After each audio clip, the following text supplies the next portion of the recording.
Qinghai Province, China. Qinghai Province, China. Qinghai Province comes under Tibetan region. So Tibet Autonomous Region, TAR. Earlier it was Tibet. So TAR is Tibet Autonomous Region. So that Tibet is not only confined to Tibet Autonomous Region. Tibet is a big country. It's a country falls in under Indian subcontinent. Indian subcontinent is not a country. It's a group of sovereign countries like Balochistan is a separate country. And then we have Champa, that is Vietnam. And like that, there are tons of countries all fall under Indian sub-country umbrella or Great Aryavarth or Bharat. So Tibet is a separate country altogether. Tibet right now, that if you see the Chinese provinces, like the states, in Indian term it is a state, or USA also there is a state. Then or in Chinese term it is province. So there are four provinces on which the effect of Tibet country is seen. One is Tibet Autonomous Region, that is the highest area, that is 4,300 meter plus altitude is the average altitude of the Tibetan TAR, Tibet Autonomous Region. But there is another state, Qinghai. Full Qinghai comes in the Tibet only. So Tibet state province, Qinghai province, part of Sichuan. Sichuan is another province east of the Qinghai. So north of the Tibet is Qinghai. North of the Qinghai is Gansu. Gansu, not Gansu. Gansu. Lord Shiva's Ganesh. So Tibet north is Qinghai. From Qinghai north is Gansu. And from Gansu north is Mongolia. So Gansu and Mongolia, they lie in Gobi Desert, and Qinghai and Tibet, they lie on the Tibetan plateau that is very high. Qinghai east is Sichuan, and Tibet east is Yunnan. Sichuan, Yunnan, the western part of Sichuan and Yunnan, they are again high altitude. They falls in the Tibetan plateau. Means Tibetan race, Tibetan genetic people. They are the aboriginal people of the Tibetan plateau. Anyway, but this Qing dynasty in China that has spanned over 200 years around, and then after that, God blessed this Chinese Communist Party. They have done big blunder in the China as far as the local tribe or local population. They have mixed many things so that they would not lose China. Like Xinjiang province, the around half of the people now comes from Han Dynasty province. They have pushed so many people in Xinjiang that only the local people, that is Uyghuri people, they are the local people there, or Indian people, you can say, they are only the 50% of the Uyghuri people. Same thing they have pushed in the Qinghai also. In Qinghai, 50% population, 54% population is Han tribe. That is the main population of the mainland China. 25% is around Tibetan, and rest other. This much they have put. But more or less, Qinghai province is a high altitude province, and it is uninhabited area. There is no population of the Qinghai. So think how big is the Qinghai province? Qinghai province average height, I believe it is around 3,000 meters, little more to it, and it's whereas the Tibet autonomous region is 4,300 or 400. It is very high, little less high. You can consider it as extended Tibet or North Tibet or Lower Tibet, little bit something like Qinghai province. But still 3,200 or 500 average height is very high. At least in India, there is no place where 3,000, 3,500 height is there. It is very high. Still it is very high.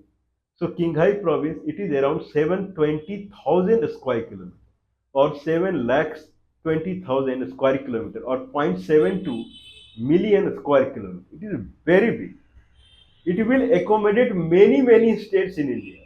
That big. It is very big. And population is less than 6 million people.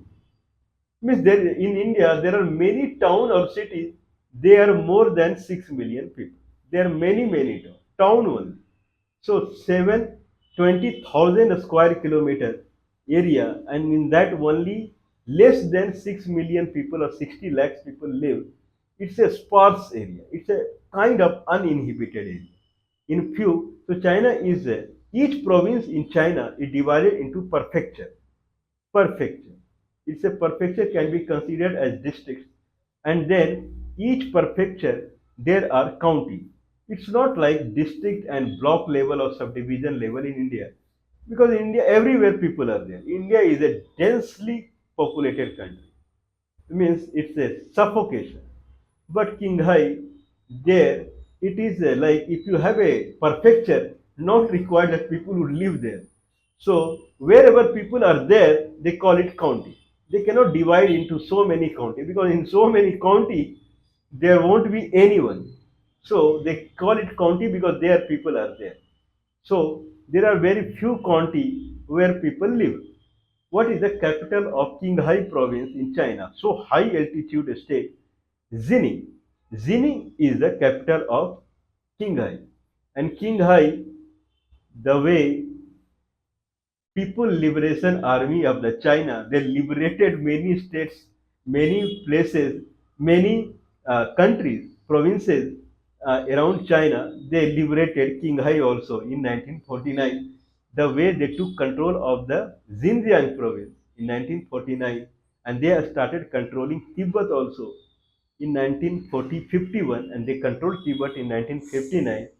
Qinghai, when there were so many less people, Qinghai was ruled by warlords. They are called Maqui, Maqui. So Maqui are the Muslim warlords. They are Chinese Muslim warlords. They were ruling the Qinghai province since fall of Qing dynasty. So Qing dynasty was up till 1912 only. So since 1912, some Muslim warlord they controlled the Qinghai province. So what was there for People Liberation Army to control the Qinghai province? So in 1949, People Liberation Army marched into Qinghai, and they took the Qinghai, making Zini. So Qinghai was not the name of the province. So there is a Qinghai lake, Kokonur lake. Nur means water. I believe it is a Sanskrit word. Kokonur. Like Lopnur. Lopnur is a lake in Xinjiang province. Now it is Kokonur. Kokonur is a very famous lake, and it is very big. Kokonur. I believe 4,000 square kilometers. It is very big. 4,000, more than 4,000 square kilometer. One lake is there, saline lake, salt lake. That is uh, Qinghai Lake or Kokonur Lake. So in Indian language, people would say Kokonur Lake. In Chinese, they would say Qinghai Lake or something like that. There is a version in Tibetan also, some Sangpo or something like that. So that is the Kokonur Lake or Qinghai. So because of Qinghai Lake, they named the province in 1949 as Qinghai, making Xining as their capital. Now there is a railway from Xining to Beijing. Old railway. Old railway means not 1,000-year old. Railway means it has when railway came. So I think post 1949 only the China built a railway till Xining. Why I am saying old? Because China they built railway till Lhasa. So from Beijing to Lhasa, railway line is available. From Lhasa to Sigazze, 100 kilometer west of Lhasa, till there, railway is coming, Tibet railway. So till Xining, railway was anyway there. So I believe they connected to Golmud. Golmud is another town in Qinghai. From Golmud, they brought the railway till Lhasa. So anyway, whatever China is good or bad, so in India there is no high reputation to China because they looted the Indian subcontinent. But still, if someone is connecting people, then it is something that is commendable. If China connected people from Lhasa, from Sigazze to Lhasa to Golmud, Xining, and to Beijing, then it is commendable. Any kind of connecting people is commendable. So now railway is there. See, from Xining to Beijing, railway was anyway there. Now this is Qinghai province. Why Qinghai province is so famous? So like from the when Qing dynasty in China, when Qing dynasty was over in 1912, the local Marquis is the Muslim warlord. He took control of the Qinghai province. Now Tibet was a country. So Tibet country, it kind of tried to capture Qinghai because Qinghai is a part of Tibet. Qinghai, Tibet, western part of Yunnan province and western part of Sichuan. These are part of Tibet. So Tibet country, it kind of tried to control back when they saw that Qing dynasty is over. Then the control over the Qinghai area of the Tibet was through Muslim warlords. So they tried kind of controlling the Qinghai, but they could not do. Muslim warlord, they proved more powerful to the this attack, and they could not control the Qinghai. So Tibet always tried to the control Qinghai, and that became red for the that became a threatening for the Chinese. They had to capture Tibet because Tibet was a powerful country. They had chased Britishers. Britishers tried to capture Tibet. They chased British. Now they tried capturing Qinghai. Tibet is a very powerful country. Very powerful country. So China has to decimate Tibet so that they will live peacefully. Tibet is very powerful country. So Tibet tried controlling the Qinghai in 1932. But anyway, in 1949, the People Liberation Army of the China, it marched into Qinghai, and local Muslim warlord, they fled to Hong Kong and some place. Now Xining being the capital, Gormuz also is a big town. Now, why Qinghai is famous? Why are we talking of the Qinghai? Tibet Autonomous Region is considered as, you can consider as source of all the bigger river in the world, like Indus, then Ghagra, Satluj, and Brahmaputra. So it is called, there are four rivers I think Songpa or something is the name of Brahmaputra, that originates from the Kailash Mansarovar region. So from Kailash Mansarovar, four direction river originates: north, west, south, and east. Indus, Satluj, Ghagra, and Brahmaputra. So four river originates in four directions of from the Tibet Autonomous Region, that is Kailash Mansarovar. From the Qinghai, three river originates from the same location. There also. Okay, north flows is Yellow River that goes north and then take eastward from Inner Mongolia region they flow. Okay, that is the Yellow River. Towards southeast and then east, more or less east only. Yangtze River. Yangtze River is the third longest river in the world. After Nile and Amazon, longest river in Asia, Yangtze River. And south, very famous Mekong River that flows in the full Indian subcontinent. West of Yunnan, from the Qinghai, it will come to west of Yunnan, and then it will enter into Laos. Laos-Burma border it will make. Then border, and then Cambodia and Vietnam. So three very powerful rivers. Yangtze River, 6,200 kilometer plus. Yellow River, I believe it will be also in 4,000, 5,000 kilometer range. And then Mekong River, again 4,200 kilometer plus. Very, very long river. They originate from Qinghai, making Qinghai very special region in the world.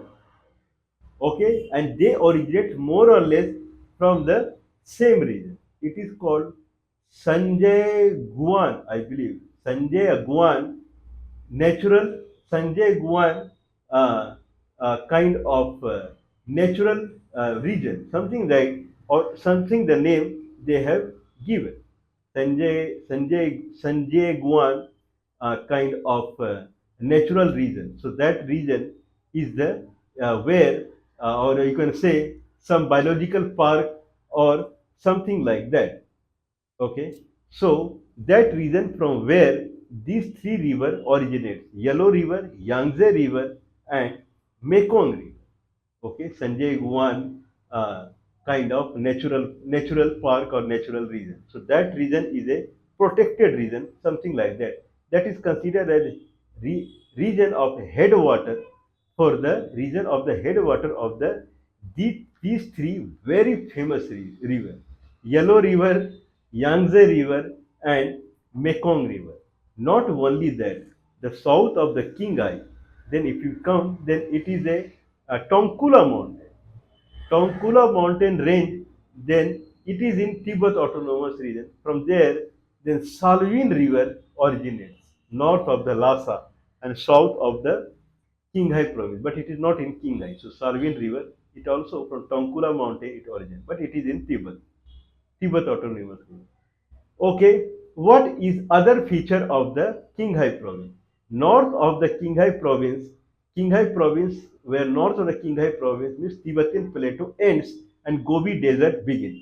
There is a mountain range called Kilian Mountain, very famous mountain range, Kilian mountain range. From there, Gansu will start. From there, north side of the Kilian mountain range, then very famous region originates is Shule. Sure River goes 1000 kilometers and it meets Lopnur Lake. And that is the kind of Qinghai province. In Qinghai province, there is a kind of desert kind of region called basin region, little lower region and flat. Okay, I believe it is a Kadim basin or Kaidam basin. It is something like that. So it can, so it someone can search this. So I believe it is.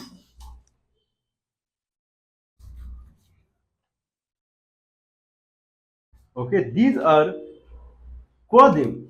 So it is, so this is Quadim Basin or Quadim Desert. It is 120,000 kilometer square kilometer, 1 lakh square kilometer, more than 1 lakh square kilometer is the area of Qadim Basin, Qadim Desert. So it is also a very famous region in the Qinghai. Qinghai is a place where it is kind of always cold, minus 6 to 8 degree temperature will remain. So it is a kind of summer camp for mainland Chinese people. They go into Qinghai, Xining, and those places, and they enjoy the summer camp. Why don't you also enjoy the Qinghai summer camp where you see the Qinghai Lake and you enjoy 4,000 square kilometer more than that saline lake, Qinghai Lake. Otherwise, there are many saline lake in the Qinghai province. What is the main business out there? So Xining town has iron and steel company. This is what China has set up there as far as employment is concerned. But if it falls in Indian subcontinent, then certainly there would be good agriculture at some place. Otherwise, it is not Indian. Indian means agriculture. So good agriculture would be there at some places. But Xining, iron and steel company that China has established.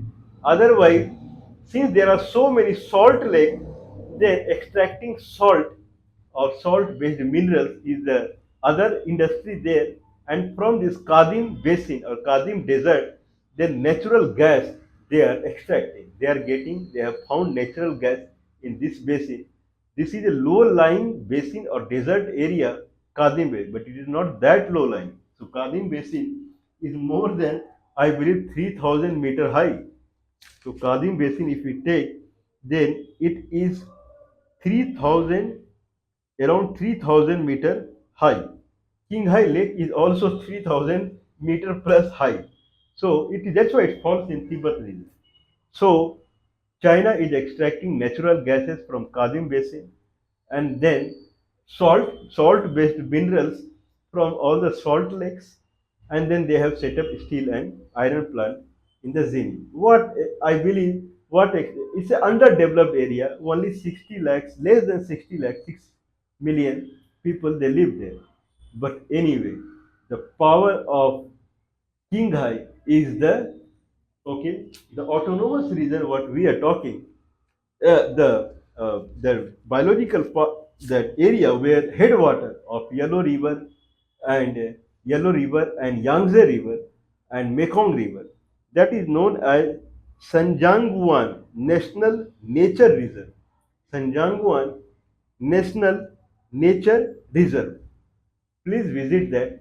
It is amazing. I have personally, it's in the era of social media, nothing is hidden.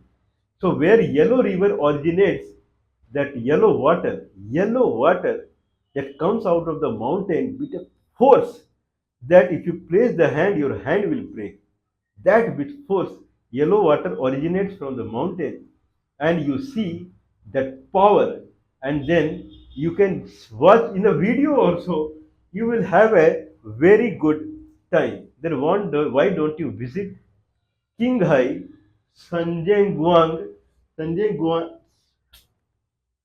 some Chinese word. It is very difficult to remember. Sanjang National Nature Reserve. Sanjang National Nature Reserve is the most pioneer thing. Next is Qinghai Lake that you can visit. Visit in summertime. Enjoy your holiday out there.